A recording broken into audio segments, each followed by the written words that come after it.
ကျွန်တော်တို့ကဒီခါလေးကြားလို့ရှိရင်ဒီချက်လေးကိုမိနေတက်ကြရပါတော့။ဘာလဲဆိုတော့ဒီအုံနောက်စွမ်းဆောင်ရည်ကောင်းဖို့ဆိုရင်ကျွန်တော်တို့ဒီကောင်းကောင်းအိတ်တယ်ကောင်းကောင်းစားတယ်။အဲ့တော့ဓာတ်တွေအပြင်ကိုအရေးကြီးတာနောက်တစ်ခုကဘာလဲဆိုလို့ရှိရင်အောက်ဆီဂျင်ကောင်းကောင်းရဖို့လိုအပ်တာဖြစ်ပါတယ်။နောက်တော့ကျွန်တော်တို့အုံနောက်စွမ်းဆောင်ရည်ကောင်းဖို့နောက်ပြီးတော့မှဒီစိတ်ကြည်လင်လန်းဆန်းနေဖို့ဆိုလို့ရှိရင်လည်းအောက်ဆီဂျင်ကအရေးကြီးတာဖြစ်ပါတယ်။အဲ့တော့ဒီခါလေးကြားရင်ကိုကအလုပ်တွေများပြီးတော့အသက်ရှူဖို့တော့မိနေတက်ကြရပါတော့။အဲ့တော့ဒီနေ့မှာဆိုတော့ကျွန်တော်တို့အတူတူ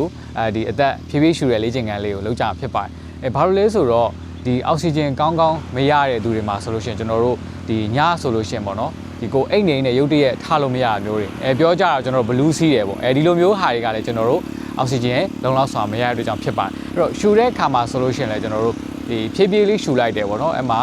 1 2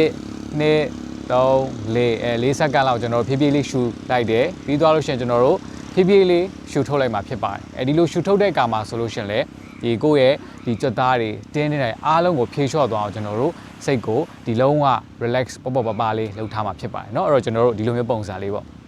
ကျွန်တော်ရှူသွင်းလိုက်မယ်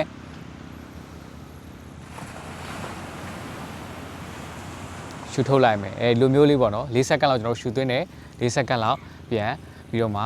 ရှူထုတ်လိုက်တယ်အဲ့တော့ဒါကိုကျွန်တော်တို့မတ်တက်ရက်ပေးပြီးလုပ်ရင်တော့ပိုကောင်းတာပေါ့နော်အဲ့တော့ဒါမျိုးလေးကိုသတိရရင်ရသလိုဒီ4-5ချိန်လောက်ပဲဖြစ်ကိုအရန်အလုပ်များရဆိုတော့မှသတိလေးထားပြီးလုပ်ပေးမယ်ဆိုရင်ဒီကိုရဲ့အုံနောက်ဆွမ်းဆောင်ရည်လေးပုံမကောင်းမွန်စေမှာဖြစ်သလိုဒီတနေ့တာလုံးအတွက်ကိုလည်းဒီစိတ်ကြည်လင်လန်းဆန်းစေမှာဖြစ်ပါတယ်เนาะအဲ့တော့ကျွန်တော်တို့အဓိကအရေးကြီးတာကတော့ဒီကိုရဲ့ခန္ဓာကိုယ်ကနားလည်နေဖို့ပဲဖြစ်ပါတယ်မမေ့ပါနဲ့တင်ကိုယ်တိုင်ကတင်အတွက်အကောင်းဆုံးဆရာအောင်ပါတယောက်ချင်းစီတိုင်းစိတ်ရောကိုယ်ပါကျန်းမာချမ်းသာကြပါစေလို့စတောင်းပေးလိုက်ပါတယ်ခင်ဗျာ